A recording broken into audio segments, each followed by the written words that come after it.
Chapter 37, Deep Space. A creature floats within a boiling ball of energy. The tears on its face long since dried away. The sphere of energy seems to pop and crack in an infinite expanse of space, before it shatters much like glass. The creature within slowly unfolds, his long serpentine body unfurling much like a child being born. His eyes, having seen so much, have an air of age about them. The air tremble around it, as its body slowly changes, first one form, then another over and over, till it finally settles on the form that fits best its required image. Its long, furred tail flicks lightly before wrapping its waist. It twists its neck, several muted pops before it looks far off in the distance. Around it, its energy flashes, a maelstrom of energy blasting out to launch it to nearly the speed of light. It quickly reaches the limit, and with a sudden explosion, it launches itself through a break in time-space. Desolate planet. As dark clouds form overhead, a large blast of energy caused the wind to pick up, scattering the clouds slightly. Come now, brother. Surely you didn't think that that trick would pay off. A tall humanoid creature asks, its thick tail smacking the ground in annoyance. You're so full of yourself, goddess. A second flies, before launching itself forward to attack once more. The goddess barely ducks backward, the fist of his brother missing by the breadth of a hair. His own return strike missing by a bit. Let's see you dodge this in versus.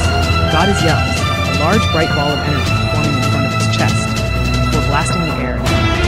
Versus doesn't hesitate, a shining shield of his own energy appearing, splitting the blast to both sides. As the blast clears, the two slam into each other once more, trading blow for blow, dodge for dodge, block for block. The battle between them had already decimated this once well-populated planet, much like several other planets. Even the planet they were born on, its green grass, bright green sky, nothing more than a distant memory of the battle they would fight to return. The clouds clear slightly, allowing a small shaft of yellow light to pass through. Had anyone been left alive to see them, they would certainly have wondered what the stars meant. Planet Earth began his lookout. I reappear with a soft pop right at the entrance to the pendulum. I swiftly moved my way in and concentrated on the training. It had been a good while since I had last been here, so I was looking forward to the chat. Everything faded to black. Welcome to the training room. Please select a level. 1. We have arrived. 2. Broken promise. 3. Note to the past. 4. A chance for a future. 5. Family catharsis. 8. Ginger skin. 7. Island. Damn. 8. Perfection. 9. Scary results. What if? 1. What if Goku, Krillin, and Gohan died during the cycle? I reach out and tap on the new object, noticing that there are 3 more past it, making a total of 4 levels. As the world fades in and out around me, I'm trying to figure out what this level could entail. As the pulsing reaches a fever pitch, the world shatters around me, thrusting me into a facsimile. I glance around before my mind's eye is filled with a live vision, but not quite so far. This, Goku says, as his aura flashes forward, his hair the following suit, is a super saiyan. I watch as Goku goes through his transformations, standing in awe as he pushes forward into super saiyan. I'll be honest when I say that I thought that Kakaroto would arrive, and I were at least close to being as strong as Goku was this time. At my max, using the potential unlock thing, the current power level is nearly 7. Goku blazing through all his glory was at 1.14. The man simply knew no bounds, as it were. Thankfully, the Majin Buu he was facing today wasn't a broken, unstoppable monster. Kakaroto and Mara faced the technology. I reached down to grab the cloth belt that adorns my outfit and spread it out to cover my tail, before using instant transmission to myself from the pot. I reappeared just 200 feet away from Goku, Majin Buu, and the body, but thanks to the new feats I picked up, I'm unable to sense me. The air around us pulses with Goku's energy, the air heavy and thick with it. I pushed through it, making my way slowly forward, till I was able to drop down to float at an angle from Majin Buu and Goku. Wah, is this another one of your friends come to bother us? The body asks, noticing me first. No, I don't know this person at all. Goku responds, glancing at me. Kid, you need to get out of there. This guy is no joke. Don't worry about me, Kagoku, I respond, nearly slipping up. You're burning through your remaining time using that form. Why don't you go spend your last hour with your family instead? And let me take care of this. How dare you? The body screams, pointing one of his bony fingers in my direction. Kill them both, Majin Buu. Majin Buu nods emphatically, his energy jumping a bit as he launches himself. Look out! Goku yells as Majin Buu seems to disappear and reappear in front of me. As Majin Buu's fist comes flying down towards my face, I lift my hand, pushing the flow of my energy to the max, my aura turning blindingly white. I catch his fist as though it was barely moving, the crash of his fist hitting my hand echoing across the sky. The world slows down around me in a familiar way. quickly use it to my advantage. I drop his fist and move in, slamming my palm into chest, leaving an indentation nearly all the way to his back. My left hand comes around, slamming into his bulbous jaw, shredding him. Again and again, I'm racking up a combo of set records of seconds on the screen. I'm slipping in and out of time as though it means nothing to me. Majin Buu unable to keep up, even when I'm moving at full speed. His body is mush as I put him away, throwing myself through time and space to appear beside him in instant transmission. A harsh snap of reality as I pop in and out as loud as thunder. This ends here. I roll, bringing both hands out, energy coming from my hands.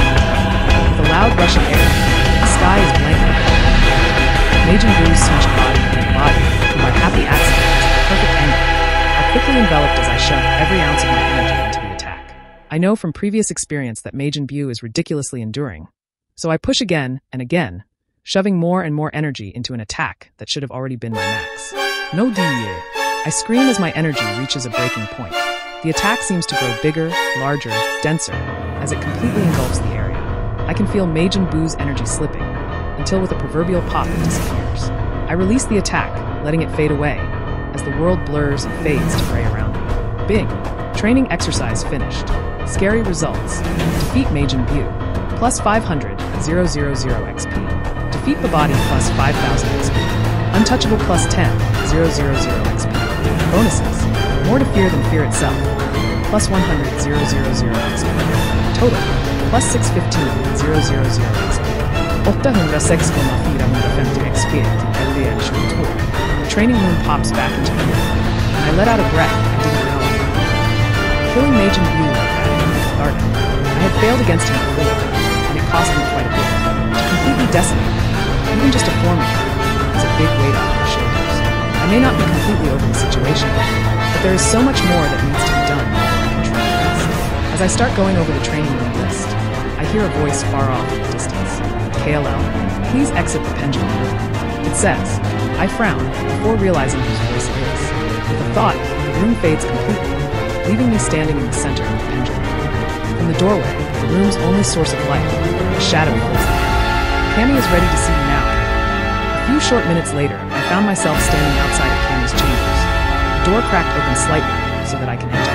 Mr. Popo stops at the doorway, allowing me to step through alone. I enter and see Cammy sitting at his desk, writing something in a long flowing script I don't recognize.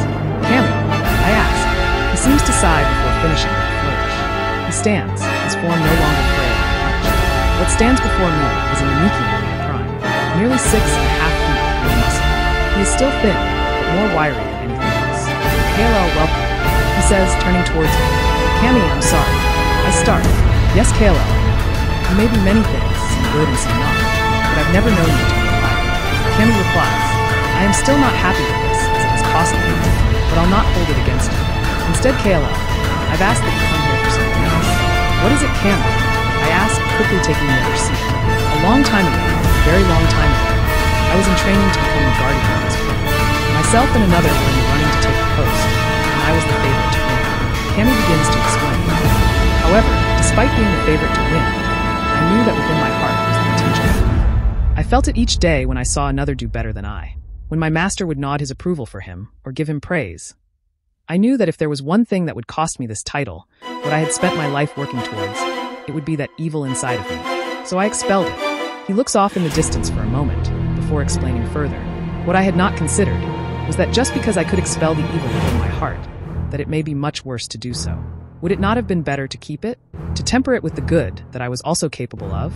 But alas, I was young, I was dumb, and I was full of pride. It is not evil to want something so badly that you'd sacrifice for it. So I released the evil within, and earned the title of Guardian of Earth. That evil would go on to nearly destroy this planet twice, killing millions. Cammy says, shaking his head. Some guardian I turned out to be. I nod, knowing most of this already, but knowing also it was better to shut up and listen. I also did not understand that evil is not a thing, KLL. It is something that we build with our own two hands. We harbor it, we create it, we release it upon the world. Except in my own sense, I truly released it upon the world. He says, standing from the desk and moving over to a long stone casket I had previously not seen before. He mumbles next to it as it glows faintly, before crisscrossing lines cover it, unraveling like fabric, almost melting into the floor. Within the confines of the stone casket, an older generation rice cooker appears.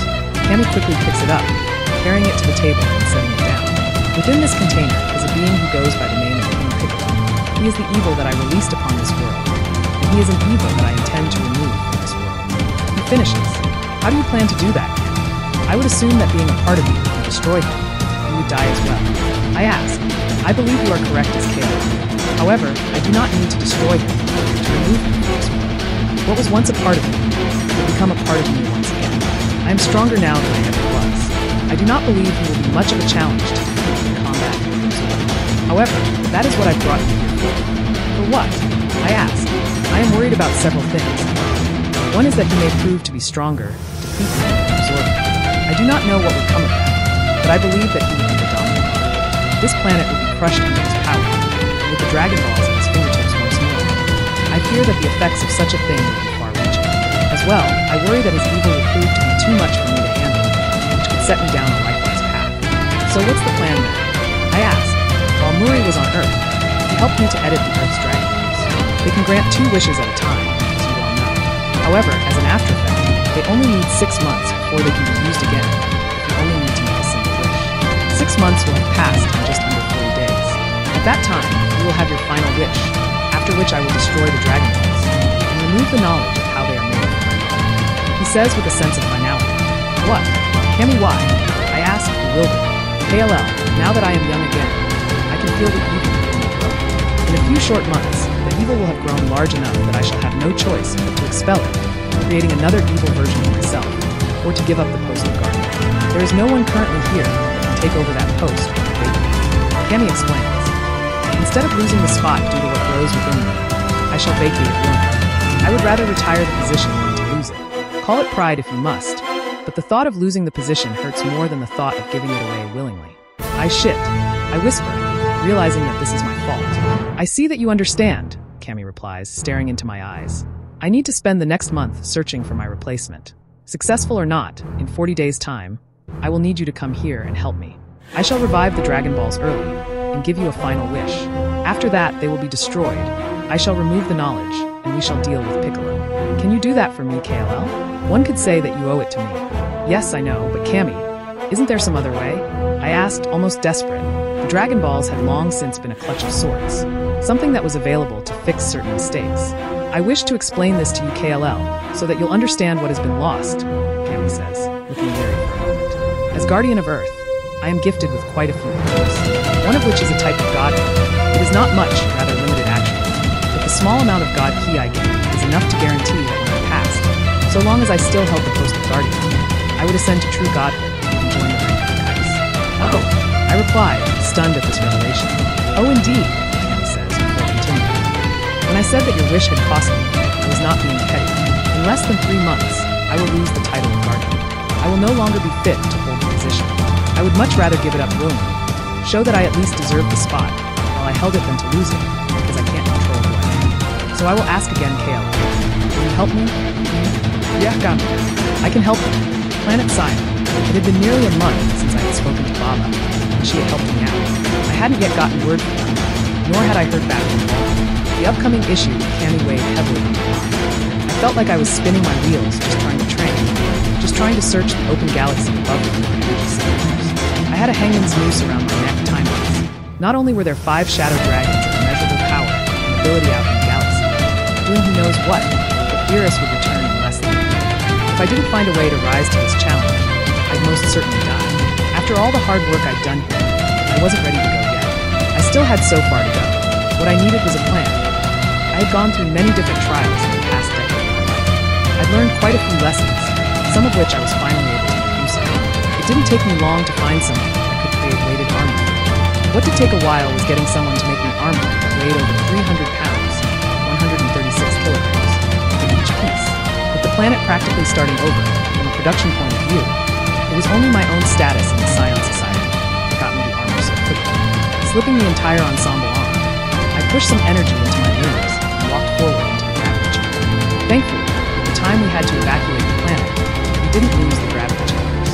As the door closed behind me, I knew that when I came out of here, I'd finally be a force to reckon with. No more holding back, no more small weaknesses.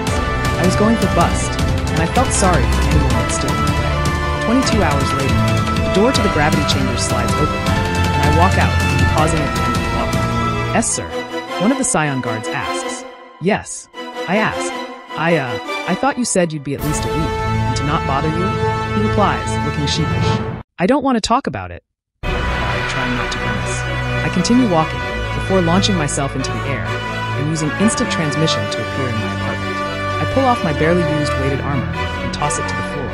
"God damn it all," I whisper, staring at my character's sheet. As it turns out, I was nearly at the max without weighted armor. This world, this game, caps stats at 500. At 450, I was nearly there regardless.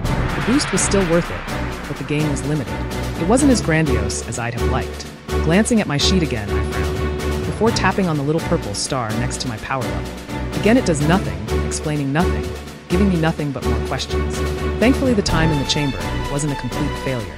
I may not have raised my stats super high like I'd wanted, but I did at least make some different progress. Maybe this will make up the difference. I think as my scouter starts beeping, I pick it up and slide it into place, tapping on the key to answer the incoming call. "Go for KLL?" I answer as the connection stabilizes. "KLL, this is Bulma. The planet's gone crazy. You need to get here, Dash." With a loud pop, I was gone.